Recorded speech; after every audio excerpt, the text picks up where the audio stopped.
permitam ser melhores. Entre provas e conquistas, progredimos como ser. Em cada circunstância, aprendemos novas lições.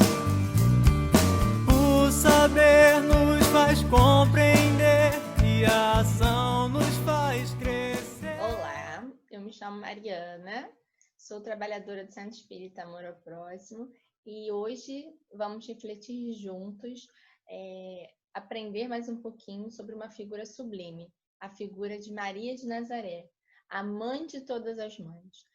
O tema da nossa reflexão do dia é Maria de Nazaré, um convite à maternidade. Para iniciar a nossa reflexão, a gente traz um poema de psicografia de Chico Xavier, que nos diz assim: Ave Maria, Senhora do amor que ampara e redime, ai do mundo, se não fora a vossa missão sublime. Cheia de graça e bondade, é por vós que conhecemos a eterna revelação da vida em seus dons supremos. O Senhor sempre é convosco, mensageira da ternura, providência dos que choram nas sombras da desventura. Bendita sois vós, rainha, estrela da humanidade, rosa mística da fé, lírio puro da humildade. Entre as mulheres sois vós, a mãe das mães desvalidas, nossa porta de esperança e o anjo de nossas vidas. Bendito o fruto imortal da vossa missão de luz, desde a paz da manjedoura às dores além da cruz. Assim seja para sempre, ó Divina Soberana, refúgio dos que padecem nas dores da luta humana. Ave Maria, Senhora do amor que ampara e redime, ai do mundo se não fora a vossa missão sublime. Esse poema tem o nome de Ave Maria, é uma psicografia de Chico Xavier pelo espírito de Amaral Ornelas. Então a gente percebe, né, a grandiosidade de falar de Maria através das palavras profundas de Amaral Ornelas, e que nos diz que ai de nós, ai do mundo, se não fora a vossa missão sublime, a missão sublime de Maria, de receber o Filho de Deus, o nosso irmão maior, Jesus Cristo. Então, a gente vai tentar fazer aqui hoje um pequeno apanhado da vida de Maria e prestar uma homenagem a esse espírito tão importante e tentar aprender um pouquinho com ela e convidar a todos, não só as mães de sangue, mas aquelas que assumem a tarefa de mãe, a aprender um pouquinho com a figura sublime de Maria de Nazaré. Vamos lá? Então, para a gente começar a falar um pouquinho de Maria de Nazaré, a gente primeiro vai entender que houve uma preparação para a vinda do Cristo na Terra. Como é que se deu isso? A gente sabe que espíritos de elevada ordem vieram, tanto encarnados quanto desencarnados, fazer a preparação do ambiente que receberia Jesus. E um desses espíritos que vieram é Maria de Nazaré, que a gente percebe que para ser mãe do nosso governador já era um espírito de elevada categoria. E aí nos diz assim Emmanuel em Religião dos Espíritos. Buscando alguém no mundo para exercer a necessária tutela sobre a vida preciosa do embaixador divino, o supremo poder do universo não hesitou em recorrer à abnegada mulher, escondida num lar apagado e simples. Ainda nos diz mais, humilde, ocultada a experiência dos sábios, frágil como um lírio, trazia consigo a resistência do diamante, pobre entre os pobres, carreava na própria virtude os tesouros incorruptíveis do coração, e desvalida entre os homens, era grande e prestigiosa perante Deus. Isso aí faz parte do capítulo A Mulher ante o Cristo, desse livro Religião dos Espíritos. E a gente vê Maria, uma mulher humilde aos olhos do mundo, mas de uma grandiosidade espiritual. E é essa mulher abnegada de luz que vai receber o Divino Mestre. E aí o início da sua missão se dá por um fato já bastante conhecido, que é a aparição do anjo Gabriel, que a gente sabe que na doutrina espírita nada mais é do que a aparição de um espírito de luz, de um espírito grandioso, de um espírito que também trabalhava na preparação da vinda do Cristo, intitulado Gabriel, em que ele apareceria para ela, reconfirmando a missão que ela já tinha assumido de como mãe de Jesus. E aí ele, quando fala para ela que ela seria bendita entre as mulheres que receberia o Filho de Deus, Maria tem uma atitude linda que Haroldo nos fala muito bem na palestra que ele faz sobre Maria. Ela não pergunta como, nem porquê. Ai, meu Deus. Não. Ela apenas diz: aqui está a serva do Senhor, que se cumpre em mim conforme a tua palavra. Ela não hesita, ela não pergunta, ela não interroga nada. Ela apenas se entrega. Se entrega e diz: estou aqui, usa-me, Senhor, eu estou aqui. Faça-se minha vontade de Deus. Gente, antes mesmo do nascimento do Cristo, Maria já nos dá uma grande lição. A lição da confiança no alto. Essa passagem está no Evangelho de Lucas. É interessante observar que Lucas, a pedido de Paulo de Tarso, ele era apóstolo de Paulo, é quem vai fazer todo esse trabalho biográfico sobre Jesus. Ele vai até Éfeso, mas no final da vida de Maria, para recolher todas essas informações. E é ele que traz essa elucidação para a gente, da visita de Gabriel a Maria. Então, a gente vê aí o início da sua missão, ela se fazendo confiar da vontade de Deus. Continuando, aí nós vamos ter os primeiros momentos de Maria, que muito conhecidos de nós. Vamos ter aqui, o nascimento de Jesus, naquela passagem belíssima, né, em que Maria e José estavam indo até a cidade de Belém. Para quem não sabe, antigamente o censo era feito na cidade do patriarca, então eles estavam indo para a cidade do José para poder realizar o censo, a contagem da população, em que, mesmo a mulher sendo de outra cidade, ela deveria ir para a cidade do homem. Então, eles estavam fazendo essa viagem, quando, de repente, Maria começa a se sentir mal, né? Aquela história que a gente já sabe, vai procurar um lugar, não consegue, e eles acabam ficando numa estrebaria, numa espécie de celeiro. E aí, também no nascimento de Jesus, a gente tem mais uma lição, a lição da humildade. O nosso grande governador terrestre poderia ter nascido num palácio, num berço de ouro, cercado de luxos, de comodidades, mas não. Ele nasce num berço de palha, ao meio da natureza, dos animais, para nos dar a grande lição, a lição da humildade. Cabe aqui a gente também falar nesse momento sobre a figura de José. Nós não temos muitos registros da figura de José, mas esse espírito também é de muita grandiosidade. Ele faz parte daqueles espíritos que a gente não conhece talvez pelo nome, mas conhece os trabalhos, né? José trabalha talvez no anonimato, mas para ter sido o pai de Jesus, ele também é um espírito de muita luz. E é importante observar que a figura de José é muito importante, pois não só Maria, como o menino Jesus foi confiado a ele enquanto estava aqui na Terra. E a gente sabe que a figura do homem naquela sociedade era de muita importância. A gente vai ter aqui também, nessa imagem, uma curiosidade sobre a vida de Jesus, em que nos fala da sua fuga, da fuga da família para o Egito. Por quê? Conta, né, também no Evangelho de Lucas, que o rei Herodes mandou matar todos os meninos até 2 anos, porque ele recebeu, né, através dos reis magos, o anúncio de que teria nascido esse grande rei. Então, Herodes interpretou esse grande rei como um rei material. E ele ficou com medo de perder todo o seu poder, toda a sua glória. Então, o que ele faz? Ele procura pelo menino, pelos reis magos, não encontra, porque os reis magos procuram outro caminho para ir embora, para não precisar falar com Herodes novamente. Então, quando ele se vê enganado, o que ele faz? Ele manda matar todos os meninos. E aí José, olha de novo a importância da figura de José, recebe também uma visão espiritual através de sonho, em que o Espírito lhes diz para sair dali, para eles procurarem ir para outro lugar. Então, eles passam alguns anos, se eu não me engano, 2 anos, no Egito. Então, olha o poder desse Espírito também para cuidar e velar dessa criancinha. E aí Jesus é mantido a salvo. Continuando, a gente vai ter alguns episódios da vida de Jesus muito interessantes. E um deles que a gente pode ver aqui nessa primeira figura é que Maria sempre foi uma mãe muito zelosa. Cuidava do seu filho com muito amor. E desde pequeno, Jesus lhe chamava a atenção. E a gente vai encontrar aqui também, no Humberto de Campos, no livro Boa Nova, que é o livro que baseou o nosso estudo de hoje, que ele narra assim, um diálogo entre duas primas, Maria e Isabel. Isabel era a mãe de João Batista. João Batista e Isabel também são esses espíritos que vieram, como eu falei anteriormente, para preparar a terra para a vinda do Cristo.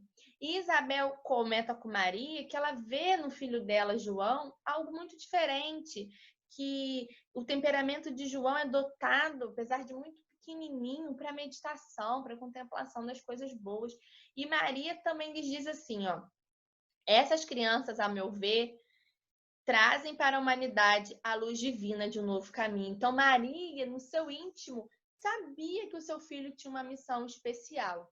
E quando eles voltam do Egito e quando eles são levados ao templo para que Jesus pudesse fazer todo o ritual da lei judaica, um dos irmãos do templo, que chama Simeão, faz uma profecia. E ele diz para Maria que aquele menino era o enviado de Deus e que Maria receberia uma espada, né? Seria cortada por uma espada, que ela, enquanto mãe, sofreria, mas que era necessário porque aquele menino era o filho de Deus, que veio para ensinar muito para aquela terra. E Maria, muito preocupada e notando, né, que Jesus tinha um dom diferente, como toda mãe, procura do templo um amparo para Jesus, para que Jesus, de repente, pudesse ser educado no templo, por aqueles doutores da lei.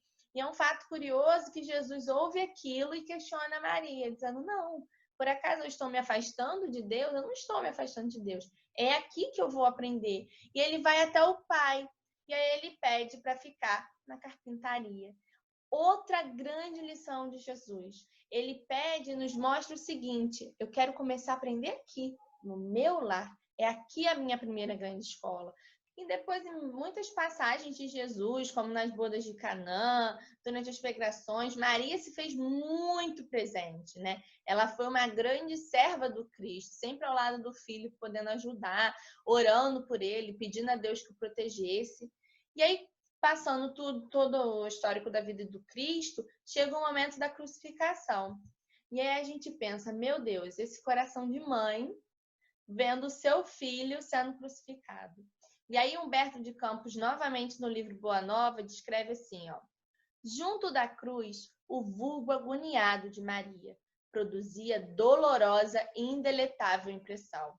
Com o pensamento ansioso e torturado, olhos fixos no madeiro das perfídias humanas. A ternura materna regredia ao passado em amarguradas recordações. Ali estava, na hora extrema, o filho bem-amado. Então, a Maria começa naquele momento, Humberto de Campos narra nesse livro, a fazer todo um apanhado, como se fosse um apanhado mental da vida de Jesus. Ela se lembra da fala de Simeão, de que ela seria atingida como uma espada no seu papel de mãe, ela sofreria como mãe pelo seu filho, mas que era necessário, que seu filho veio para a salvação de muitos. E ela começa a fazer um apanhado mental da vida do Cristo. E no seu coração, ela estava triste. Claro, seu filho tão bom, tão amado, que só veio trazer coisas boas, sofrendo aquele ato tão injusto, né? E aí, seu coração rebentava em tempestades de lágrimas irreprimíveis. Contudo, no santuário da consciência, repetia a sua afirmação de sincera humildade. Faça-se a escrava à vontade do Senhor. Gente, olha a grandiosidade desse espírito. Uma mãe vendo seu filho ser crucificado injustamente. Ela poderia ali estar gritando, fazendo um escândalo, sofrendo, porque é uma dor muito grande, perder um filho, ainda perder um filho de forma tão dolorosa. Mas Maria, mesmo na dor, mesmo com o coração dilacerado, mesmo chorando, ela olha para o alto e diz, Senhor, faça-se em mim segundo a tua vontade. Sou aqui tua escrava, Senhor. Ela sabia que ali era a vontade de Deus que tinha que prevalecer, e não a dela. Mesmo o coração dela de mãe querendo o filho. Então, mais uma lição. Nesse convite à maternidade, nessa passagem da crucificação, fica para as mães uma verdadeira lição. A lição de que seja feito na vida dos filhos de vocês a vontade de Deus e não a sua. Então, nas suas preces, nos seus pedidos, por mais que a gente ame, às vezes a gente ama de forma egoísta, a gente quer que o outro seja aquilo que nós desejamos, que nós queremos, mas não, que passe por aquilo que seja melhor, não. Pedimos que passe por aquilo que seja da vontade do Pai, pois Deus sabe de todas as coisas. Continuando. E aí, nesse momento também da crucificação do Cristo, é que a gente vai ver o convite que Maria assume como mãe de todos nós, como mãe da humanidade. Jesus, vendo o sofrimento daquela mãe, ele se apieda, né? Ele olha para aquela mãe tão sofrida. E é interessante nessa passagem da crucificação que João Evangelista, um dos discípulos do Cristo, se aproxima e se apoia em Maria, abraça a Mãe Santíssima. E aí é que Jesus vira e fala para ela: Mãe, eis aí teu filho. E dirigindo-se de modo especial, com leve aceno ao apóstolo, né? A João Evangelista, disse: Filho, eis aí a tua mãe. Então, ele fala para que naquele momento os dois se tornassem mãe e filho, para que um cuidasse do outro. Mas também quis dizer para a gente que Maria, naquele momento, se tornaria mãe de todos nós, para olhar para cada um como seu filho. Maria envolveu-se no véu de seu pranto doloroso. Mas o grande evangelista compreendeu que o Mestre, na sua derradeira lição, na hora ali da sua dor, ensinava que o amor universal era o sublime coroamento de sua obra. Entendeu que no futuro a claridade do reino de Deus revelaria aos homens a necessidade de cessação de todo o egoísmo e que no santuário de cada coração deveria existir a mais abundante cota de amor, não só para o círculo familiar, senão também para todos os necessitados do mundo. Então, ali Jesus convida Maria, convida João a nos dar também uma grande lição, a lição da fraternidade, que nós não devemos olhar com amor, com carinho, com ternura, apenas para aqueles que compartilham do mesmo sangue que eu, mas olhar para todos como filhos de Deus, como minha família em Jesus, em Deus, né? Como filhos do mesmo Pai, filhos de Deus. E ali a gente vai encontrar mais uma lição, a lição da maternidade. E aí a gente lembra desses exemplos de mães maravilhosas, que podem não ter o mesmo sangue, mas que são mães verdadeiras, porque amam, porque cuidam, talvez dos filhos dos outros, porque adotam, porque acolhem. Então é a lição de que vocês, mães, podem ser mãe de todo mundo, não só daqueles que carregam o mesmo sangue. Isso para nós, como tias, irmãos, podemos formar todos uma grande família, quando o laço do egoísmo se romper. E aí eu me recordo de uma matéria que eu assisti há poucos dias, de uma companheira brasileira que mora nos Estados Unidos, em que ela é professora, e ela recebeu a ligação de uma mãe de um aluno. Essa mãe era imigrante também nos Estados Unidos, se eu não me engano, ela era da Costa Rica, E essa mãe não conhecia ninguém nos Estados Unidos, estava ali, a família tinha ido para lá tentar a vida, estava totalmente sozinha, sem parentes, e essa mãe estava grávida, e ela tinha acabado de contrair o Covid, estava numa situação muito difícil, e ela precisava de alguém para ajudá-la. E aí, quem vai ajudar? Essa professora. Essa professora que não tinha nenhuma ligação sanguínea com essa família, recebe esse bebezinho, a mãe acaba ficando em coma, o pai não tinha como cuidar da criança, porque tinha um filhinho menor, tinha um outro filhinho, né, de 7 anos, que era o aluninho da tal professora, e esse pai também estava com Covid, essa criança de 7 anos também estava com Covid. Como é que eles cuidariam de um recém-nascido? E além disso, ainda estava a mulher no hospital. Quem vai cuidar dessa criança? essa mãe emprestada, essa professora, essa lição de amor fica pra gente. Ela fala, foi linda a entrevista dela, eu sou só uma professora, mas naquele momento ela era também uma mãe, né? Então fica pra gente esse convite da maternidade universal. Após a partida do Cristo, Maria, ela passa um tempo, né, nas lembranças de Jesus, falando do Mestre, até que João, aquele que estava com ela junto na crucificação, retorna e fala para ela, mãe Maria, eu arrumei uma casinha em Éfeso, vem morar comigo. E Maria prontamente vai morar com ele, e ali eles estabelecem o que a gente chama, talvez, do primeira casa dedicada ao Cristo, como se fosse o primeiro templo, né, a primeira igreja. E eles desenvolveram ali em Éfeso um trabalho muito bonito. João, ele ia pregar na cidade e Maria ficava nessa casinha, que está até aí a foto. Hoje essa casinha se encontra no território da Turquia, cuidando das pessoas. Ao passo que João pregava na cidade, ela atendia no pobre santuário doméstico. Todos que chegavam ali na sua choupana eram cuidados, e a casa acabou se tornando conhecida como a Casa da Santíssima. Esse fato ele recebeu esse nome porque um leproso que foi por ela ajudado disse: Senhora, sois a mãe do nosso mestre, é a nossa mãe santíssima. E aí aquela fala se espalhou, a Casa da Santíssima, a Casa da Santíssima, e ali ela criou junto de João um refúgio para acolher. E ali, sempre que podiam, eles falavam do Cristo, falavam de Jesus, dos seus ensinos. Se tornou um templo de luz. Aquela mulher que poderia ter se encarcerado na sua dor de perder um filho, nos dá mais uma lição, a lição do amor universal. Ela começou a acolher outros filhos com outras dores. Ela se consolou, consolando o outro.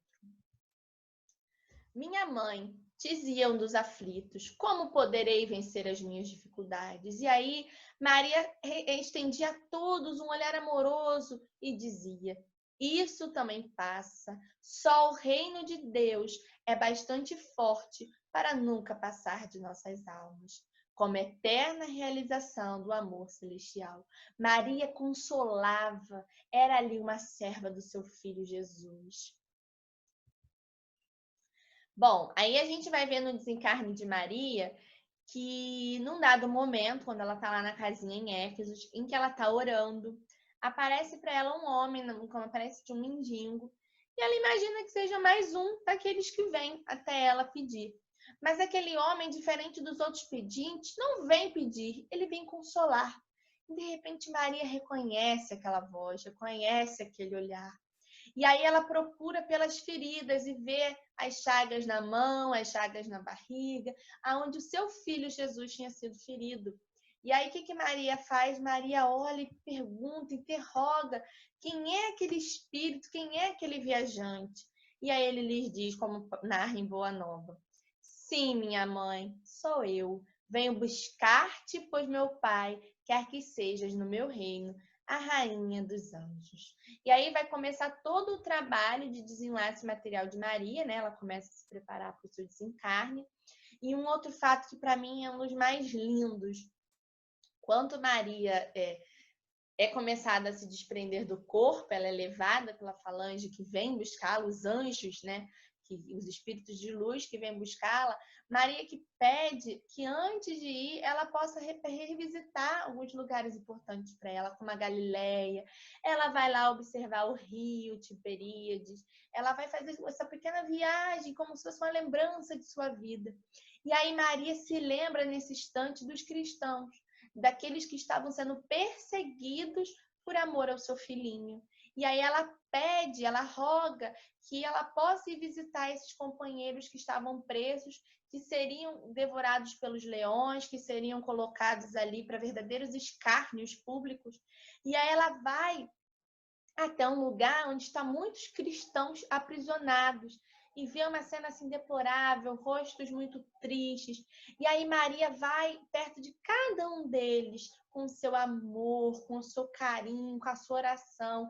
E aí ela se aproxima de uma jovem e lhe diz: canta, minha filha, tenhamos bom ânimo, convertamos as nossas dores da terra em alegrias para o céu. Ela inspira aquele grupo cantar. E aquela jovem começa a entoar um hino lindo a Jesus, a Deus. E aí eles, daqui a pouco, em coro, começam a cantar todos, levando aquele público que estava lá a não entender. Como pode? Eles vão ser devorados pelos leões, eles vão ser maltratados, vão ser mortos. Como assim eles ainda cantam? Que fé é essa? Ia despertar muitos corações ali através desse exemplo. Então, aí a gente tem um primeiro grande trabalho de Maria no mundo espiritual, que é esse consolo. Então, todas as vezes que a gente se lembrar, que a gente ouvir um canto cristão, se lembrar dessa mãe. E nos momentos nossos de dificuldade, até como eu estava escutando esses dias a palestra do Alberto Almeida, tá com dificuldade, não está conseguindo orar, não está conseguindo se acalmar para fazer a sua prece, está difícil, está turbulento, canta. Cantemos para Deus, cantemos para Jesus, cantemos músicas boas. A música, ela é uma oração. A gente eleva o pensamento, a gente eleva a nós mesmos. Um outro fato curioso aí é sobre o retrato de Maria de Nazaré, aquela figura que eu já tinha colocado até aqui atrás. Deixa eu voltar para vocês poderem ver essa figura aqui, ó.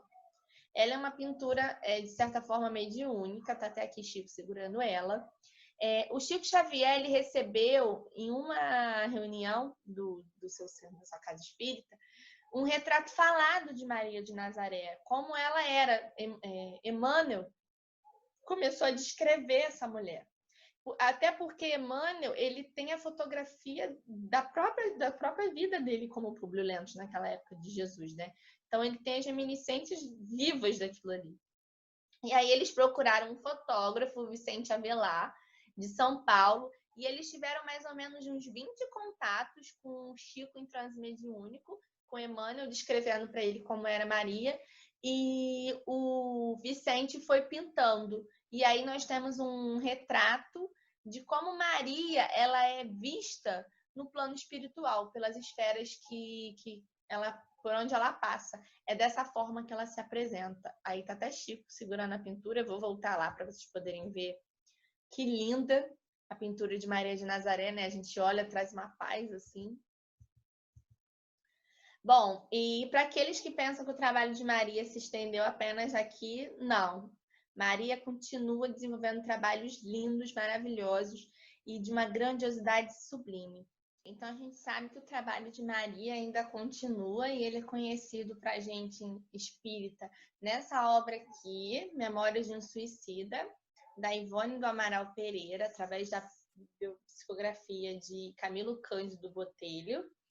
E que Maria ela desenvolve um trabalho de cuidado e amparo aos suicidas. E aí, como está falando, trajados de branco apresentavam-se essa caravana de socorro, que nada mais é que a legião dos servos de Maria, esses irmãos que fazem esse trabalho de resgate, de amparo aos suicidas, todos com emblema, todos com esse nome, Legião dos Servos de Maria, em que lá, organizados por Mãe Santíssima, há um hospital, o Hospital Maria de Nazaré, para socorrer os desequilibrados do suicídio, em que ela, na sua visão de amor, de mãe, coloca para esses suicidas, que muito bem tratado aqui no livro da Ivone, a universidade para eles estudarem, para se recomporem. Ela oferece, junto desses espíritos de luz, esse trabalho de resgate, de amparo, de cuidado com esses irmãos suicidas.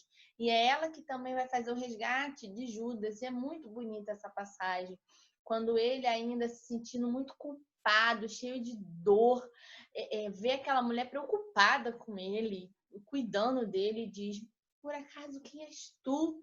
E ela responde: sou eu, Maria, mãe de Jesus. E aí mais uma lição, mais um convite à maternidade que Maria nos faz. Às vezes, quando toca em um dos nossos, né, nos filhos, nossa, a gente fica com raiva, fica magoada, porque magoou meu filho, porque filho meu filho. E Maria nos dá mais uma lição. Ela vai até o encontro daquele que foi responsável, de certa forma, pela crucificação do seu filho, por aquele que fez algo ruim contra o seu filho amado. E ela lhe estende os braços, não só a ele, mas a tantos outros irmãos que adentram pelo caminho do suicídio. É essa figura iluminada, a principal, a pessoa responsável por cuidar desses irmãos. Nesse livro aqui, eu até deixei marcadinho, uma passagem muito bonita em que um desses espíritos, o Jerônimo, ele está uma situação muito terrível de sofrimento, porque ele percebe que o seu suicídio levou à ruína toda a sua família. E num momento muito triste, ele vai até uma parte de um jardim lá, né, desse local, e ele faz uma prece para ela. E aí eu peço licença para ler mais um pedacinho dessa passagem. Ó, em que ele diz assim, ó: orei, dessa vez, como nunca jamais havia orado.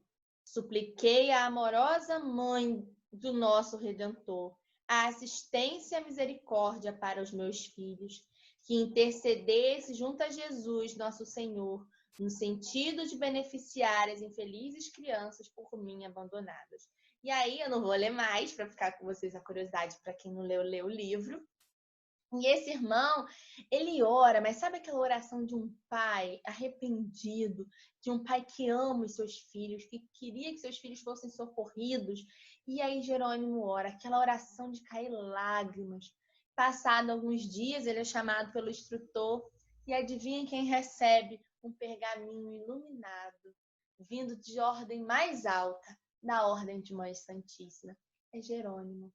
Aquele pai que se matou, aquele pai tão equivocado, recebe dela um carinho. E naquelas letras, ele recebe num pergaminho 4 folhas, é endereçado um serviço de auxílio aos seus filhos. E aí eu não vou contar o desenrolar da história, posso dizer para vocês que é lindo. Fica o convite para vocês lerem. E todo um socorro àqueles filhos, em especial a filha querida, a Margaridinha, é feito pelas rogativas que ele endereça a Maria. E ela lhes estende os braços amorosos e diz para esse pai que vai ajudar. Então, os pais, as mães, aqueles que têm a tarefa de educar, de cuidar, estendam a ela os seus pedidos, estendam a ela os seus devotamentos, pedindo esclarecimento para lidar, para cuidar, para aconselhar os filhos que lhes foram confiados como missão. A gente sabe que, através da figura iluminada de Maria, há muitos espíritos de luz que são responsáveis pelas preces que são lhe dirigidas. E são esses espíritos, sob a proteção dela, que vão nos ajudando a diluir situações conforme o necessário. E fica para a gente a lição da confiança. Faça assim em mim, Senhor, segundo a tua palavra. Para encerrarmos a nossa reflexão, voltamos a Chico Xavier, nesse poeminha também. Anjo dos bons e mãe dos pescadores, enquanto ruge o mal, Senhora, enquanto ri da sombra da angústia, abre o teu manto, que agasalha e consola as nossas dores. Nos caminhos do mundo, a treva e pranto. No infortúnio dos homens sofredores, volve a terra ferida de amargores. O teu olhar imaculado e santo, ó Rainha dos anjos, meiga e pura, estende as tuas mãos à desventura e ajuda-nos ainda, Mãe piedosa. Conduze-nos às bênçãos do teu porto e salva o mundo em guerra e desconforto, clareando-lhe a noite tormentosa. Então, nesses momentos que a gente está passando agora, de dificuldade, de angústia, estendemos a ela as nossas preces, os nossos corações. Estendemos ao teu Filho Jesus o nosso coração, às vezes aflito e sobrecarregado, para que esses espíritos luminosos que nos guardam e que nos guiam possam nos consolar. Confiemos nessa mãe, a mãe que acolhe a toda a humanidade. E a vocês, mães, que no próximo domingo se comemora o dia de vocês, que nós sabemos que são todos os dias, que possam firmar o pensamento na mãe maior, pedindo a ela a força, a resiliência, o encorajamento e a sabedoria para fazer o melhor pelos seus pequenos, pelos seus filhos. Que assim como ela ame, mas ame com aquele amor que permite doar o seu filho para todos nós, para o bem da humanidade. Aprendemos com essa figura iluminada o sentido da maternidade. Que a paz do Mestre Jesus, que a paz de Maria de Nazaré, mãe de todos nós, possa nos guardar e envolver nesses momentos. Fica conosco, Senhor, é o que te pedimos. Até a próxima e muito obrigada pela oportunidade de me ouvir. Vamos praticar o amor que o Mestre nos ensinou. Não precisa ser uma grande ação, mas tem que vir